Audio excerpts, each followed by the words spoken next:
5 lições. Uma Masterclass. De Neville Goddard. 1948. Lição 4. Ninguém para mudar além de si mesmo. Permitam-me dedicar apenas um minuto para esclarecer o que foi dito ontem à noite. Uma senhora sentiu pelo que eu disse ontem à noite que sou contra uma nação. Espero não ser contra nenhuma nação, raça ou crença. Se por acaso usei uma nação, foi apenas para ilustrar um ponto. O que tentei lhe dizer foi isto, e nós nos tornamos aquilo que contemplamos. Pois é da natureza do amor, assim como é da natureza do ódio, transformar-nos à semelhança daquilo que contemplamos. Ontem à noite simplesmente li uma notícia para mostrar que quando pensamos que podemos destruir a nossa imagem quebrando o espelho, estamos apenas nos enganando. Quando, através da guerra ou da revolução, destruímos títulos que para nós representam arrogância e ganância, tornamo-nos com o tempo a personificação daquilo que pensávamos ter destruído.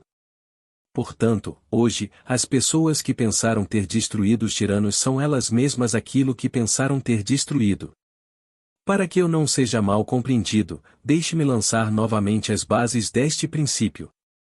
A consciência é a única realidade. Somos incapazes de ver além do conteúdo da nossa própria consciência. Portanto, o ódio nos trai na hora da vitória e nos condena a sermos aquilo que condenamos. Toda conquista resulta numa troca de características, de modo que os conquistadores se tornam como o inimigo conquistado. Odiamos os outros pelo mal que está em nós. Raças, nações e grupos religiosos viveram durante séculos em íntima hostilidade, e é da natureza do ódio, tal como é da natureza do amor, transformar-nos à semelhança daquilo que contemplamos. As nações agem em relação às outras nações como os seus próprios cidadãos agem uns em relação aos outros.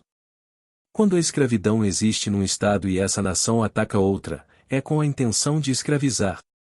Quando existe uma competição econômica feroz entre cidadão e cidadão, então, numa guerra com outra nação, o objetivo da guerra é destruir o comércio do inimigo. As guerras de dominação são provocadas pela vontade daqueles que, dentro de um Estado, dominam a sorte dos demais. Irradiamos o mundo que nos rodeia pela intensidade da nossa imaginação e sentimento. Mas neste nosso mundo tridimensional o tempo bate lentamente. E assim nem sempre observamos a relação do mundo visível com a nossa natureza interior. Agora, isso é realmente o que eu quis dizer. Eu pensei que tinha dito isso. Que eu não possa ser mal compreendido, esse é o meu princípio. Você e eu podemos contemplar um ideal e nos tornarmos ele nos apaixonando por ele. Por outro lado, podemos contemplar algo de que não gostamos, ao condená-lo, nos tornaremos isso. Mas devido à lentidão do tempo neste mundo tridimensional, quando nos tornamos aquilo que contemplamos, esquecemos que anteriormente nos propusemos a adorá-lo ou destruí-lo. A lição desta noite é o ápice da Bíblia, então me dê sua atenção. A pergunta mais importante feita na Bíblia pode ser encontrada no capítulo 16 do Evangelho de São Mateus. Como você sabe, todas as histórias da Bíblia são suas. Seus personagens vivem apenas na mente do homem. Eles não têm nenhuma referência a qualquer pessoa que tenha vivido no tempo e no espaço, ou a qualquer evento que já tenha ocorrido na Terra. O drama narrado em Mateus acontece assim: Jesus dirige-se aos seus discípulos e pergunta-lhes: em quem dizem os homens ser o Filho do Homem? Mateus 16 versículo 13. E eles disseram: alguns dizem que tu és João Batista, outros, Elias, e outros, Jeremias, ou um dos profetas. Ele lhes perguntou: mas vós, quem dizeis que eu sou? E Simão Pedro respondeu e disse: tu és o Cristo, o Filho do Deus vivo. E Jesus, respondendo, disse-lhe: bem-aventurado és tu, Simão Bar-Jonas, porque não foi carne e sangue que to revelou, mas meu Pai que está nos céus. E eu também te digo que tu és Pedro, e sobre esta pedra edificarei a minha igreja. Mateus 16 versículo 14 e 18. Jesus voltando-se para seus discípulos é o homem voltando-se para sua mente disciplinada na autocontemplação. Você se pergunta: Quem os homens dizem que eu sou? Na nossa linguagem, eu me pergunto o que os homens pensam de mim? Você responde. Alguns dizem que João voltou, alguns dizem que Elias, outros dizem que Jeremias, e outros ainda que um profeta antigo voltou. É muito lisonjeiro ouvir que vocês são, ou que se parecem, com os grandes homens do passado, mas a razão esclarecida não é escravizada pela opinião pública. Está preocupado apenas com a verdade, por isso faz outra pergunta. Mas quem dizeis que eu sou? Em outras palavras, quem sou eu? Se eu for ousado o suficiente para assumir que sou Cristo Jesus, a resposta voltará. Tu és Cristo Jesus. Quando eu puder assumi-lo, senti-lo e vivê-lo com ousadia, direi a mim mesmo. Carne e sangue não poderiam ter me dito isso. Mas meu Pai que está nos céus me revelou isso. Então faço deste conceito de eu a rocha sobre a qual estabeleço minha igreja, meu mundo. Se vocês não acreditarem que eu sou Ele, vocês morrerão em seus pecados. João 8 versículo 24. Como a consciência é a única realidade, devo assumir que já sou aquilo que desejo ser. Se não acredito que já sou o que quero ser, então permaneço como sou e morro nesta limitação. O homem está sempre procurando algum apoio para se apoiar. Ele está sempre procurando alguma desculpa para justificar o fracasso. Esta revelação não dá ao homem desculpa para o fracasso. Seu conceito de si mesmo é a causa de todas as circunstâncias de sua vida. Todas as mudanças devem vir primeiro de dentro dele, e se ele não muda por fora é porque não mudou por dentro. Mas o homem não gosta de sentir que é o único responsável pelas condições da sua vida. Desde então muitos dos seus discípulos voltaram e não andaram mais com ele. Então disse Jesus aos 12: Quereis vós também retirar-vos? Então Simão Pedro lhe respondeu: Senhor, para quem iremos? Tu tens as palavras de vida eterna. João 6 versículos 66-68.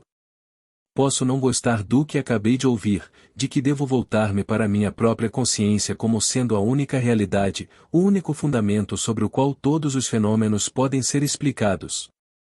Era mais fácil viver quando eu podia culpar outra pessoa.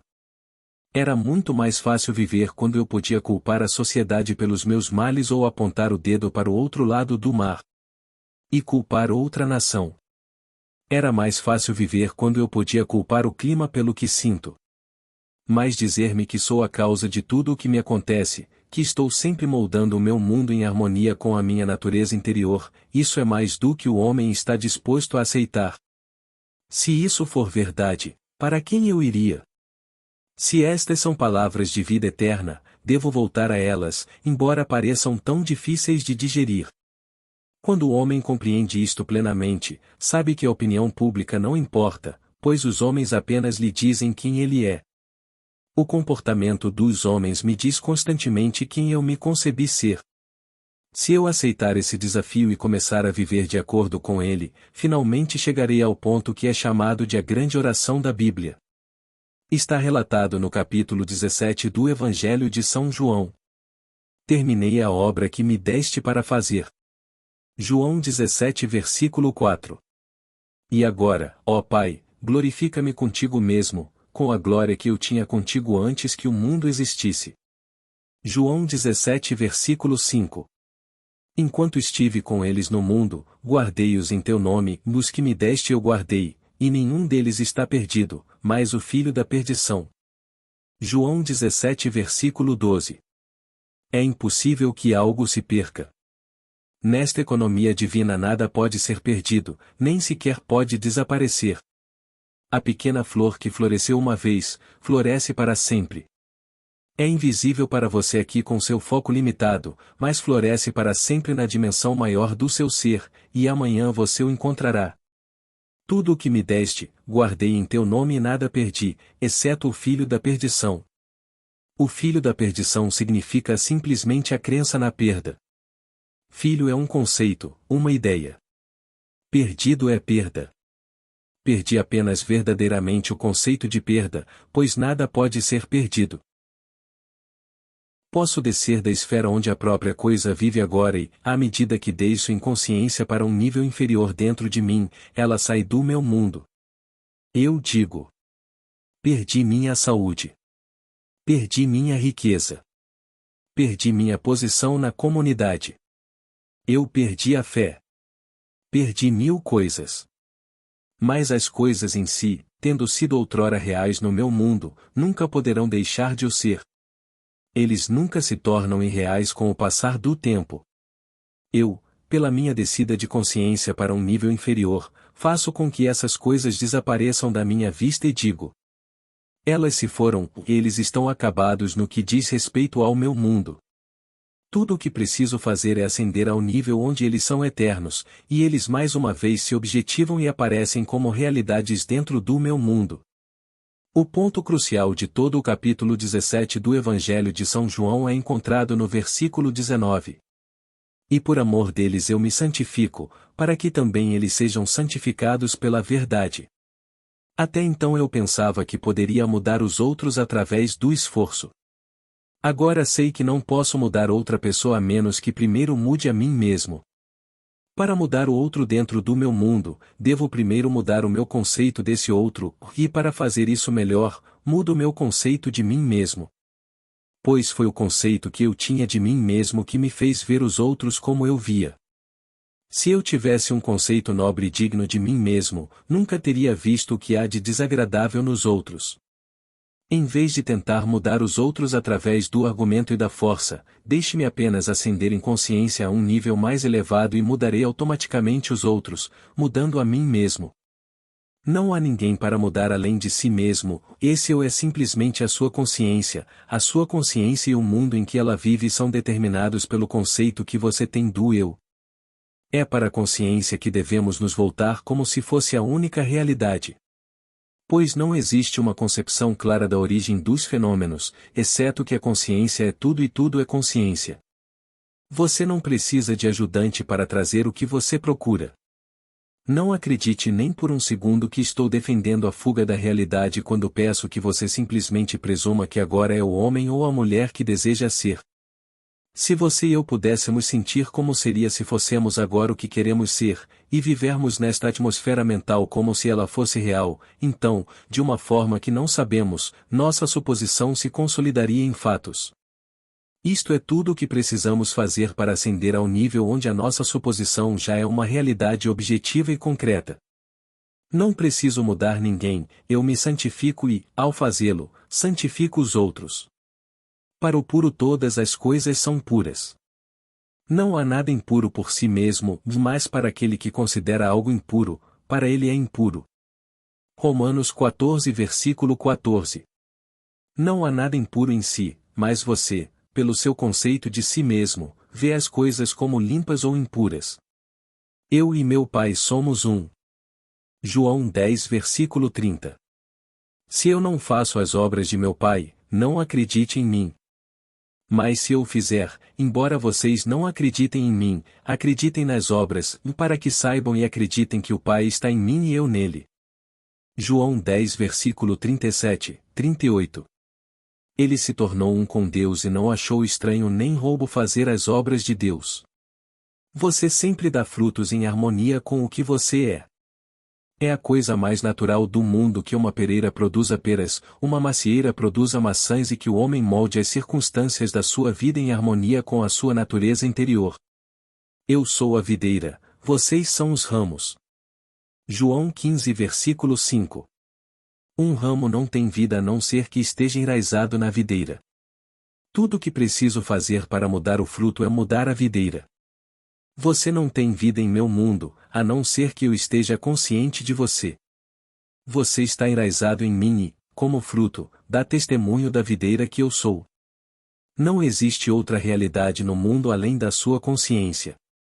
Embora agora você possa parecer o que você não quer ser, tudo o que você precisa fazer para mudar isso, e para provar a mudança pelas circunstâncias do seu mundo, é assumir silenciosamente que você é aquilo que você quer ser agora, e de uma forma que você não sabe, você se tornará isso. Não há outra maneira de mudar este mundo. Eu sou o caminho. Meu eu sou, minha consciência é a maneira pela qual mudo meu mundo. À medida que mudo meu conceito de mim mesmo, mudo meu mundo. Quando homens e mulheres nos ajudam ou atrapalham, eles apenas desempenham o papel que nós, pelo nosso conceito de nós mesmos, escrevemos para eles, e eles o desempenham automaticamente. Eles devem desempenhar os papéis que desempenham porque somos o que somos. Você mudará o mundo somente quando se tornar a personificação daquilo que deseja que o mundo seja. Você tem apenas um presente neste mundo que é verdadeiramente seu, você mesmo. A menos que você mesmo seja aquilo que deseja que o mundo seja, você nunca verá isso neste mundo. A menos que vocês não acreditem que eu sou ele, vocês morrerão em seus pecados. João 8 versículo 24. Você sabia que não há dois nesta sala que vivam no mesmo mundo? Estaremos voltando para casa, para mundos diferentes, esta noite. Fechamos nossas portas para mundos totalmente diferentes.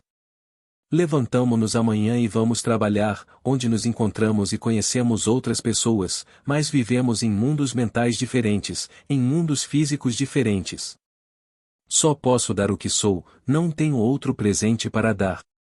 Se eu quero que o mundo seja perfeito, e quem não quer, falhei apenas porque não sabia que nunca poderia vê-lo perfeito até que eu mesmo me tornasse perfeito. Se não sou perfeito, não consigo ver a perfeição, mas no dia em que me torno nela, embeleço o meu mundo porque o vejo através dos meus próprios olhos. Para os puros todas as coisas são puras. Tito 1 versículo 15. Ninguém aqui pode me dizer que você ouviu a mesma mensagem em alguma noite. A única coisa que você deve fazer é ouvir o que eu digo através daquilo que você é. Deve ser filtrado pelos seus preconceitos, pelas suas superstições e pelo seu conceito de si mesmo. O que quer que você seja, deve passar por isso e ser colorido pelo que você é. Se você está perturbado e gostaria que eu fosse algo diferente do que pareço ser, então você deve ser aquilo que deseja que eu seja.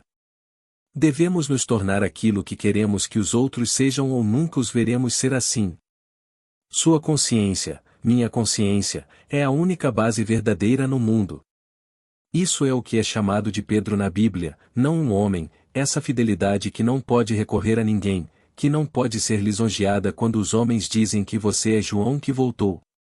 É muito lisonjeiro saber que você é João Batista que voltou, ou o grande profeta Elias, ou Jeremias.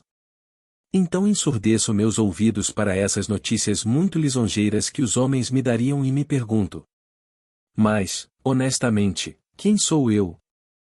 Se eu puder negar as limitações do meu nascimento, do meu ambiente e a crença de que sou apenas uma extensão da minha árvore genealógica, e sentir dentro de mim mesmo que sou Cristo, e sustentar esta suposição até que ela assuma um lugar central e forme o hábito habitual, centro da minha energia, farei as obras atribuídas a Jesus.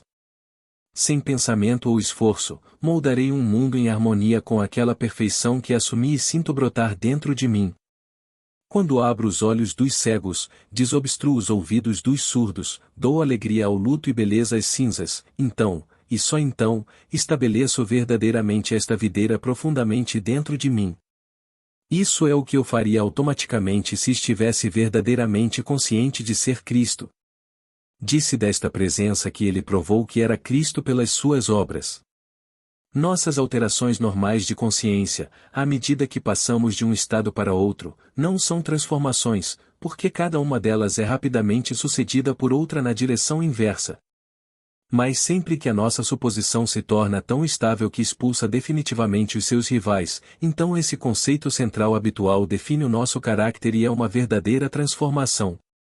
Jesus, ou razão esclarecida, não viu nada de impuro na mulher apanhada em adultério. Ele disse a ela: Ninguém te condenou? João 8 versículo 10. Ela disse: Não, homem, Senhor. E Jesus lhe disse: Eu também não te condeno. Vai e não peque mais.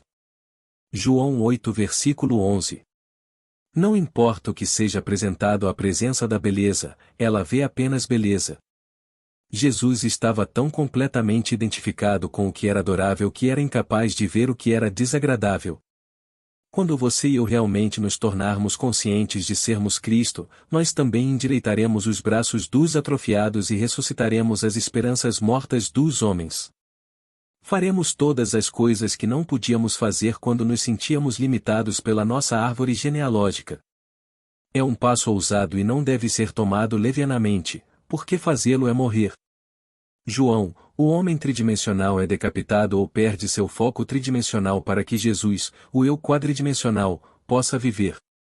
Qualquer ampliação do nosso conceito de eu envolve uma separação um tanto dolorosa de concepções hereditárias fortemente enraizadas. São fortes os ligamentos que nos mantêm no ventre das limitações convencionais. Tudo o que você acreditava anteriormente, você não acredita mais. Você sabe agora que não há poder fora da sua própria consciência. Portanto, você não pode recorrer a ninguém fora de si mesmo. Você não tem ouvidos para a sugestão de que alguma outra coisa tenha poder. Você sabe que a única realidade é Deus, e Deus é a sua própria consciência. Não existe outro Deus. Portanto, sobre esta rocha você constrói a igreja eterna e corajosamente assume que é este ser divino, autogerado porque ousou se apropriar daquilo que não lhe foi dado em seu berço, um conceito de eu não formado no ventre de sua mãe, um conceito do eu concebido fora dos ofícios do homem. A história é lindamente contada na Bíblia usando os dois filhos de Abraão, um o abençoado, Isaque, nascido fora dos ofícios do homem e o outro, Ismael, nascido na escravidão. Sara era muito velha para gerar um filho, então seu marido Abraão foi até a serva Agar, a peregrina, e ela concebeu o velho e lhe deu um filho chamado Ismael. A mão de Ismael estava contra todos os homens e a mão de todos contra ele. Cada criança nascida de uma mulher nasce em cativeiro, nasce em tudo o que o seu ambiente representa, independentemente de ser o trono de Inglaterra, a Casa Branca ou qualquer grande lugar do mundo. Cada criança nascida de mulher é personificada como este Ismael, o filho de Agar. Mais adormecido em cada criança está o abençoado Isaque, que nasceu fora dos ofícios do homem e nasceu somente pela fé. Este segundo filho não tem pai terreno. Ele é autogerado. Qual é o segundo nascimento? Encontro-me homem, não posso voltar ao ventre de minha mãe e, no entanto, devo nascer uma segunda vez. A menos que um homem nasça de novo, ele não pode entrar no reino de Deus. João 3 versículo 3. Eu me aproprio silenciosamente daquilo que nenhum homem pode me dar, nenhuma mulher pode me dar. Atrevo-me a assumir que sou Deus. Isto deve ser de fé, isto deve ser de promessa. Então me torno bem-aventurado, me torno Isaque. À medida que começo a fazer coisas que somente esta presença poderia fazer, sei que nasci das limitações de Ismael e me tornei herdeiro do reino. Ismael não poderia herdar nada, embora seu pai fosse Abraão, ou Deus. Ismael não teve ambos os pais piedosos, sua mãe era Agar, a escrava, e portanto ele não podia participar dos bens de seu pai. Você é Abraão e Sara, e contido em sua própria consciência há alguém esperando por reconhecimento. No Antigo Testamento é chamado de Isaque, e no Novo Testamento é chamado de Jesus, e nasce sem a ajuda do homem. Nenhum homem pode lhe dizer que você é Cristo Jesus, nenhum homem pode lhe dizer e convencê-lo de que você é Deus. Você deve brincar com a ideia e imaginar como seria ser Deus. Nenhuma concepção clara da origem dos fenômenos é possível, exceto que a consciência é tudo e tudo é consciência. Nada pode evoluir do homem que não esteja potencialmente envolvido em sua natureza. O ideal que servimos e que esperamos alcançar nunca poderia evoluir de nós se não estivesse potencialmente envolvido em nossa natureza. Deixe-me agora recontar e enfatizar uma experiência minha, impressa por mim há 2 anos sob o título A Busca. Acho que isso o ajudará a compreender esta lei da consciência e lhe mostrará que você não tem ninguém para mudar além de si mesmo, pois você é incapaz de ver outra coisa senão o conteúdo de sua própria consciência. Certa vez, em um intervalo ocioso no mar, meditei sobre o estado perfeito e me perguntei o que eu seria se tivesse olhos puros demais para contemplar a iniquidade, se para mim todas as coisas fossem puras e eu fosse sem condenação. À medida que me perdi nesta meditação ardente, encontrei-me elevado acima do ambiente escuro dos sentidos. A sensação era tão intensa que me sentia um ser de fogo habitando um corpo de ar. Vozes, como se saíssem de um coro celestial, com a exaltação daqueles que haviam sido conquistadores em conflito com a morte, cantavam. Ele ressuscitou. Ele ressuscitou, e intuitivamente eu sabia que elas se referiam a mim.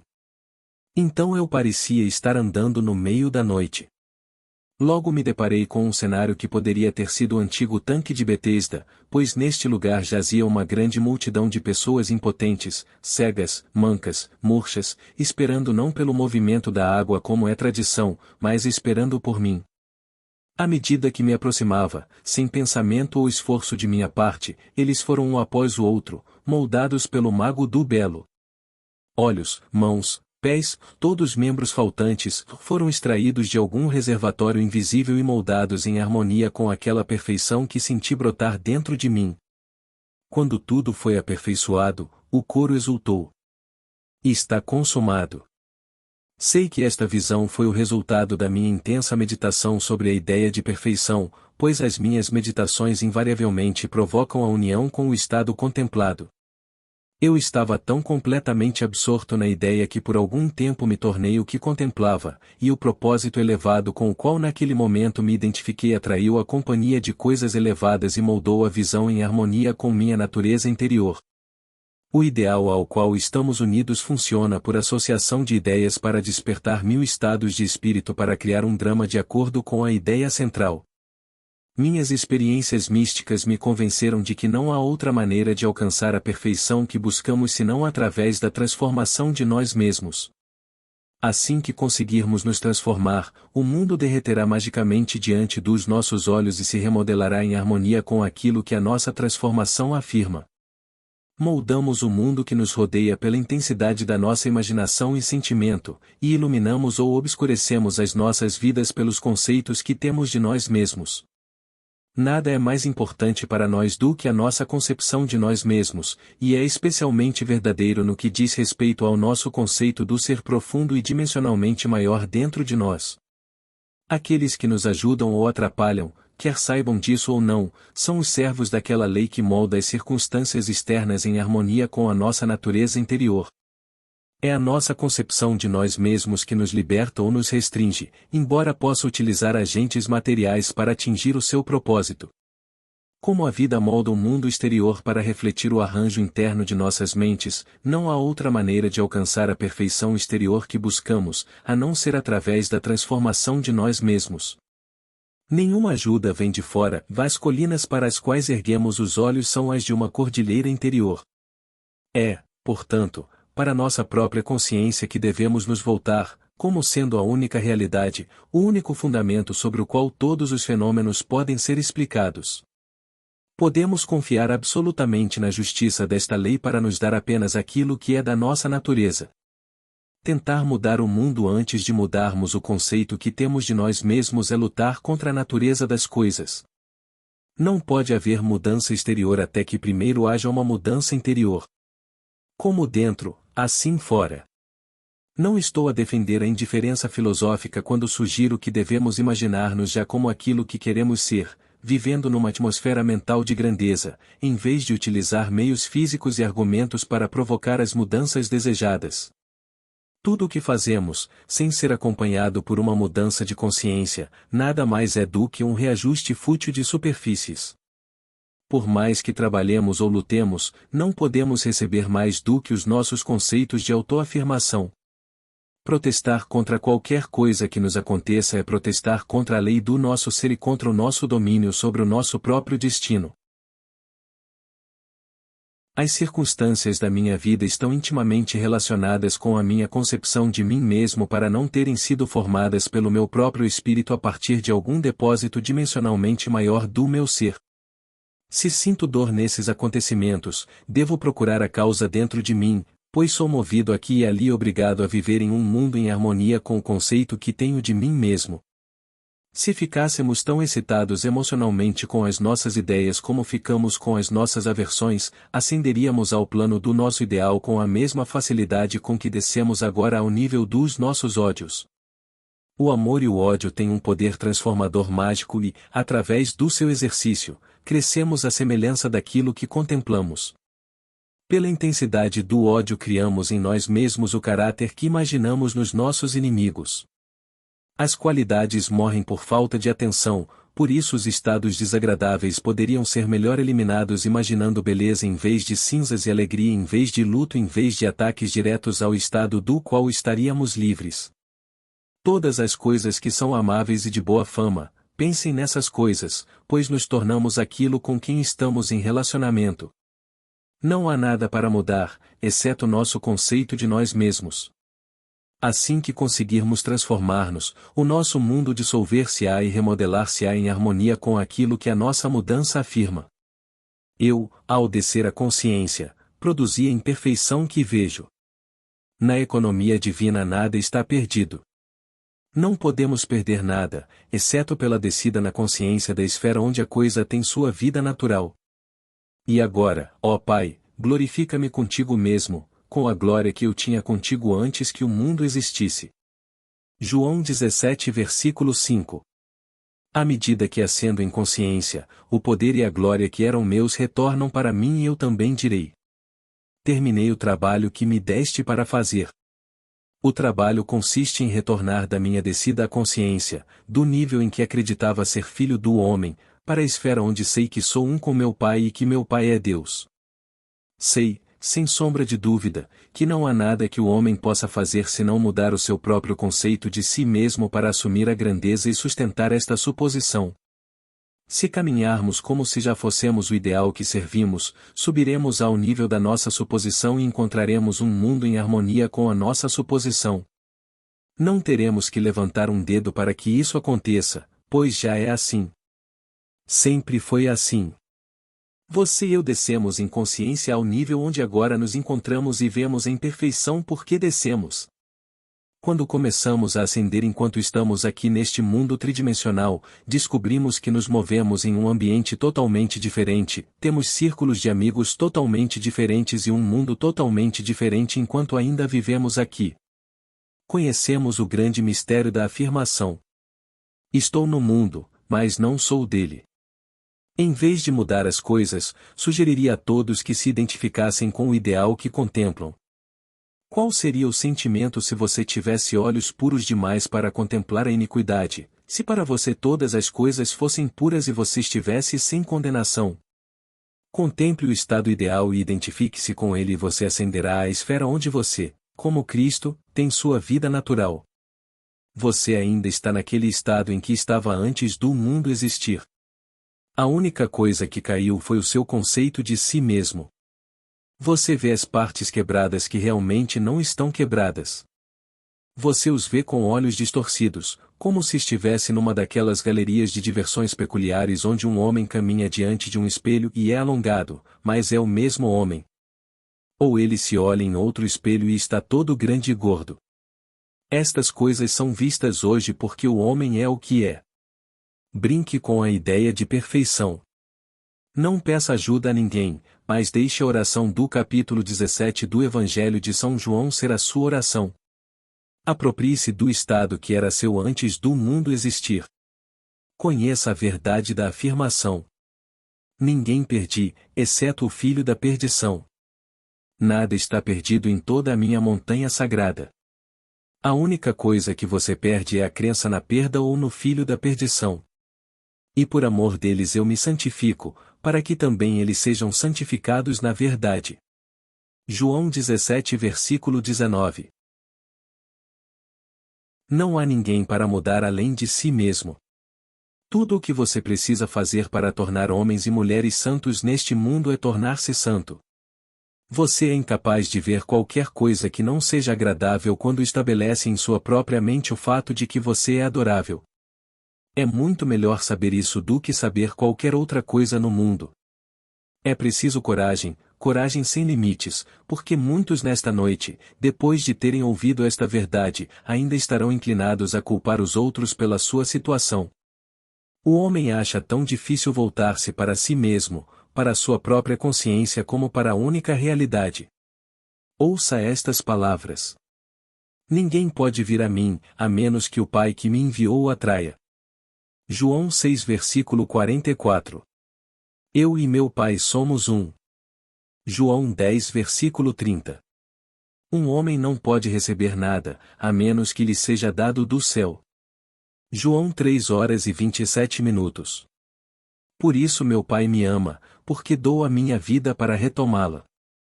Ninguém me tira isso, mas eu mesmo o dou. João 10 versículo 17,18. Você não me escolheu, eu escolhi você. Meu conceito de mim mesmo molda um mundo em harmonia consigo mesmo e leva os homens a me dizerem constantemente, através de seu comportamento, quem eu sou. A coisa mais importante neste mundo para você é o seu conceito de si mesmo. Quando você não gosta do seu ambiente, das circunstâncias da vida e do comportamento dos homens, pergunte-se: quem sou eu? É a sua resposta a esta pergunta que é a causa de suas aversões. Se você não condenar a si mesmo, não haverá homem em seu mundo para condená-lo. Se você estiver vivendo na consciência do seu ideal, não verá nada para condenar. Para os puros todas as coisas são puras. Agora gostaria de passar um pouco de tempo deixando o mais claro possível o que faço pessoalmente quando oro, o que faço quando quero provocar mudanças em meu mundo. Você achará isso interessante e descobrirá que funciona. Ninguém aqui pode me dizer que não pode fazer isso. É tão simples que todos podem fazer isso. Somos o que imaginamos que somos. Esta técnica não é difícil de seguir, mas você deve querer fazê-la. Você não pode abordar isso com a atitude mental de, bem, vou tentar. Você deve querer fazer isso, porque a mola mestra da ação é o desejo. O desejo é a mola mestra de toda a ação. Agora o que eu quero? Devo definir meu objetivo. Por exemplo, suponha que agora eu queira estar em outro lugar. Neste exato momento eu realmente desejo estar em outro lugar. Não preciso passar pela porta, não preciso sentar. Não preciso fazer nada além de ficar onde estou e com os olhos fechados, assumir que estou realmente onde desejo estar. Então permaneço neste estado até que tenha a sensação de realidade. Se eu estivesse em outro lugar, não poderia ver o mundo como agora o vejo daqui. O mundo muda na sua relação comigo à medida que mudo a minha posição no espaço. Então fico aqui, fecho os olhos e imagino que estou vendo o que veria se estivesse lá. Permaneço nele o tempo suficiente para sentir que é real. Não posso tocar as paredes desta sala daqui, mas quando você fecha os olhos e fica quieto, você pode imaginar e sentir que a toca. Você pode ficar onde está e imaginar que está colocando a mão naquela parede. Para provar que você realmente está, coloque-o ali, deslize-o para cima e sinta a madeira. Você pode imaginar que está fazendo isso sem sair da cadeira. Você pode fazer isso e realmente sentirá isso se ficar quieto e intenso o suficiente. Eu fico onde estou e permito que o mundo que quero ver e entrar fisicamente venha diante de mim como se eu estivesse lá agora. Em outras palavras, trago outro lugar para cá, assumindo que estou lá. Está claro? Eu deixo subir, eu não faço subir. Eu simplesmente imagino que estou lá e então deixo acontecer. Se eu quiser uma presença física, imagino que ele está aqui e toco. Em toda a Bíblia encontro estas sugestões. Ele colocou as mãos sobre eles. Ele os tocou. Se você quer confortar alguém, qual é o sentimento automático? Para colocar a mão neles, você não consegue resistir. Você encontra um amigo e a mão sai automaticamente, você aperta a mão ou coloca a mão no ombro dele. Suponha que você encontre agora um amigo que não vê há um ano e que ele é um amigo de quem você gosta muito. O que você faria? Você o abraçaria, não é? Ou você colocaria sua mão sobre ele? Em sua imaginação, aproxime o suficiente para colocar a mão sobre ele e senti-lo solidamente real. Restrinja a ação apenas a isso. Você ficará surpreso com o que acontece. A partir daí as coisas começam a andar. Seu eu dimensionalmente maior inspirará, em tudo, as ideias e ações necessárias para colocá-los em contato físico. Funciona assim. Todos os dias eu me coloco em estado de sonolência, é uma coisa muito fácil de fazer. Mas o hábito é uma coisa estranha no mundo dos homens. Não é lei, mas o hábito age como se fosse a lei mais obrigatória do mundo. Somos criaturas de hábito. Se você criar um intervalo todos os dias no qual você se coloca no estado de sonolência, digamos, às 3 horas da tarde, você sabe que naquele momento todos os dias você se sentirá sonolento. Você tenta por uma semana e vê se não estou certo. Você se senta com o propósito de criar um estado semelhante ao do sono, como se estivesse com sono, mas não leve a sonolência muito longe, apenas o suficiente para relaxar e deixá-lo no controle da direção de seus pensamentos. Você tenta por uma semana e todos os dias a essa hora, não importa o que esteja fazendo, dificilmente conseguirá manter os olhos abertos. Se você sabe a hora em que estará livre, poderá criá-la. Eu não sugeriria que você fizesse isso levianamente, porque você se sentiria muito, muito sonolento e talvez não quisesse. Eu tenho outra maneira de orar. Neste caso sento-me sempre e encontro a poltrona mais confortável que se possa imaginar, ou deito-me de costas e relaxo completamente. Sinta-se à vontade. Você não deve estar em nenhuma posição em que o corpo esteja angustiado. Sempre se coloque em uma posição onde você tenha maior facilidade.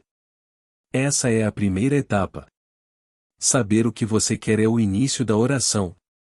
Em segundo lugar, você constrói em sua mente um único pequeno evento que implica que você realizou seu desejo. Sempre deixo minha mente vagar por muitas coisas que poderiam seguir a oração respondida e destaco aquela que tem maior probabilidade de seguir a realização do meu desejo. Uma coisinha simples como apertar a mão, abraçar uma pessoa, receber uma carta, preencher um cheque ou o que quer que implique a realização do seu desejo.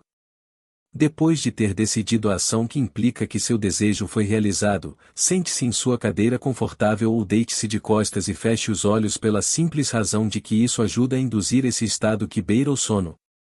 No minuto em que você sentir esse adorável estado de sonolência, ou a sensação de união, em que você sente, eu poderia me mover se quisesse, mas não quero, poderia abrir os olhos se quisesse, mas não quero para. Quando você tiver essa sensação, pode ter certeza de que está no estado perfeito para orar com sucesso. Neste sentimento é fácil tocar qualquer coisa neste mundo. Você realiza a ação simples e restrita que implica o cumprimento de sua oração e a sente ou a executa. Seja o que for, você entra na ação como se fosse um ator no papel.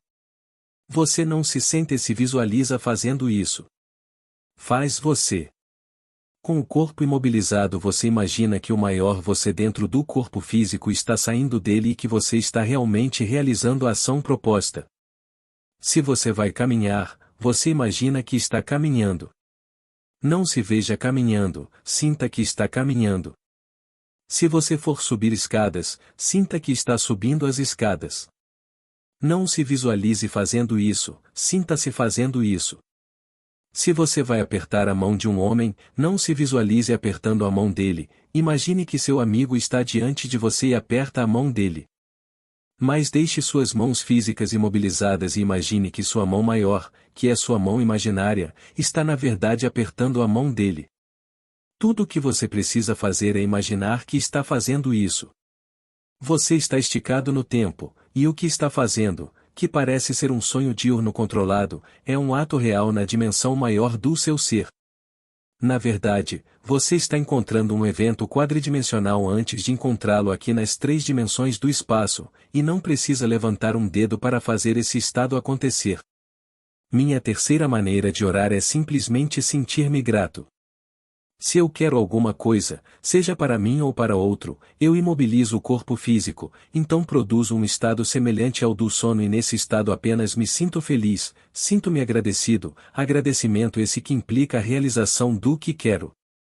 Assumo a sensação do desejo realizado e com a mente dominada por essa única sensação vou dormir. Não preciso fazer nada para que isso aconteça, porque é assim. Minha sensação de que o desejo foi realizado implica que foi realizado. Todas essas técnicas você pode usar e alterá-las para se adequar ao seu temperamento. Mas devo enfatizar a necessidade de induzir o estado de sonolência onde você pode ficar atento sem esforço. Uma única sensação domina a mente, se você orar com sucesso. Como eu me sentiria agora, se eu fosse o que quero ser? Quando sei como seria a sensação, fecho os olhos e me perco naquela sensação única e meu eu dimensionalmente maior constrói uma ponte de incidentes para me levar deste momento presente até a realização do meu humor. Isso é tudo o que você precisa fazer. Mas as pessoas têm o hábito de menosprezar a importância das coisas simples. Somos criaturas de hábitos e estamos lentamente aprendendo a abandonar nossos conceitos anteriores, mas as coisas pelas quais vivíamos anteriormente ainda influenciam de alguma forma o nosso comportamento. Aqui está uma história da Bíblia que ilustra meu ponto. Está registrado que Jesus disse aos seus discípulos que fossem até a encruzilhada e lá encontrariam um jumentinho, um potro ainda não montado por um homem. Para trazer o jumentinho até ele e se alguém perguntar: por que você pega este jumentinho? Diga: o Senhor precisa disso. Eles foram até a encruzilhada e encontraram o jumentinho e fizeram exatamente o que lhes foi dito. Eles trouxeram o jumento desenfreado até Jesus e ele montou triunfalmente até Jerusalém. A história não tem nada a ver com um homem montado em um potro. Você é o Jesus da história. O potro é o humor que você vai assumir. Esse é o animal vivo que ainda não foi montado por você.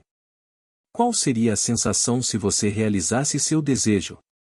Uma sensação nova, como a de um jovem Colt, é algo muito difícil de pilotar, a menos que você o monte com uma mente disciplinada.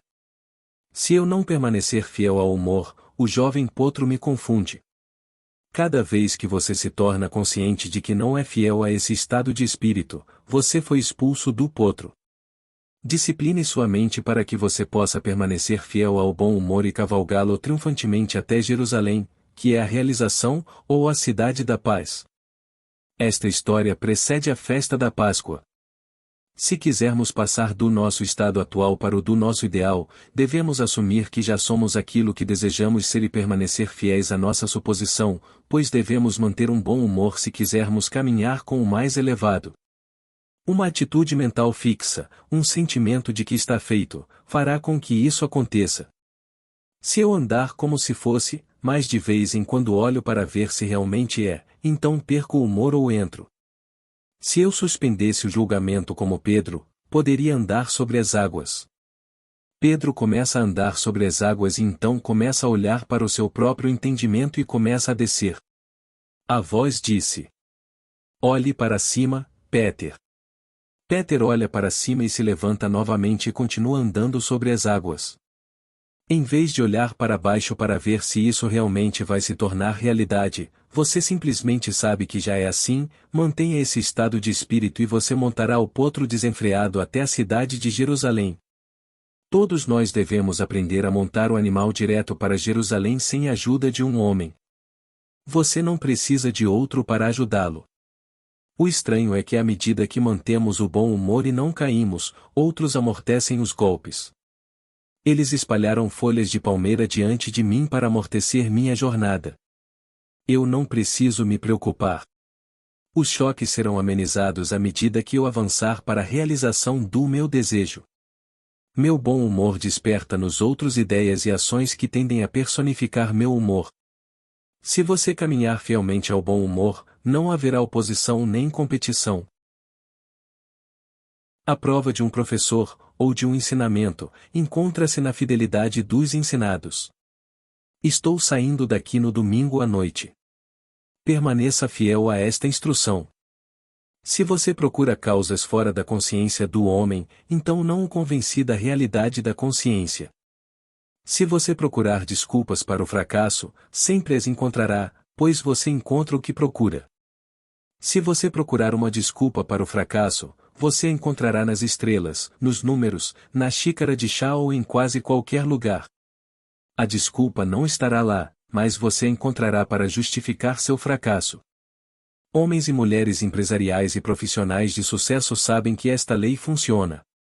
Você não encontrará isso em grupos de fofoca, mas encontrará em corações corajosos. A jornada eterna do homem tem um propósito: revelar o Pai. Ele vem para tornar visível seu Pai. E seu Pai se torna visível em todas as coisas amáveis deste mundo. Todas as coisas que são adoráveis, que são de boa fama, andam nessas coisas e não têm tempo para o que é desagradável neste mundo, independentemente do que seja. Permaneça fiel ao conhecimento de sua consciência, de seu eu sou, de sua consciência de estar ciente da única realidade. É a rocha sobre a qual todos os fenômenos podem ser explicados. Não há explicação fora disso. Não conheço nenhuma concepção clara da origem dos fenômenos, exceto que a consciência é tudo e que tudo é consciência. Aquilo que você procura já está alojado dentro de você. Se não estivesse agora dentro de você, a eternidade não poderia desenvolvê-lo. Nenhum intervalo de tempo seria longo o suficiente para desenvolver o que não está potencialmente envolvido em você. Você simplesmente deixa isso acontecer, assumindo que já é visível em seu mundo e permanecendo fiel à sua suposição. Isso se tornará um fato. Seu Pai tem inúmeras maneiras de revelar sua suposição. Fixe isso em sua mente e lembre-se sempre. Uma suposição, embora falsa, se sustentada se transformará em fato. Você e seu Pai são um e seu Pai é tudo o que foi, é e será. Portanto, aquilo que você procura você já é, nunca poderá estar tão distante quanto estar perto, pois proximidade implica separação. O grande Pascal disse: Você nunca teria me procurado se já não tivesse me encontrado. O que você deseja agora você já tem e você só busca porque já encontrou. Você encontrou isso na forma de desejo. É tão real na forma de desejo quanto será para os órgãos do seu corpo. Você já é aquilo que procura e não tem ninguém para mudar, a não ser o eu, para expressá-lo.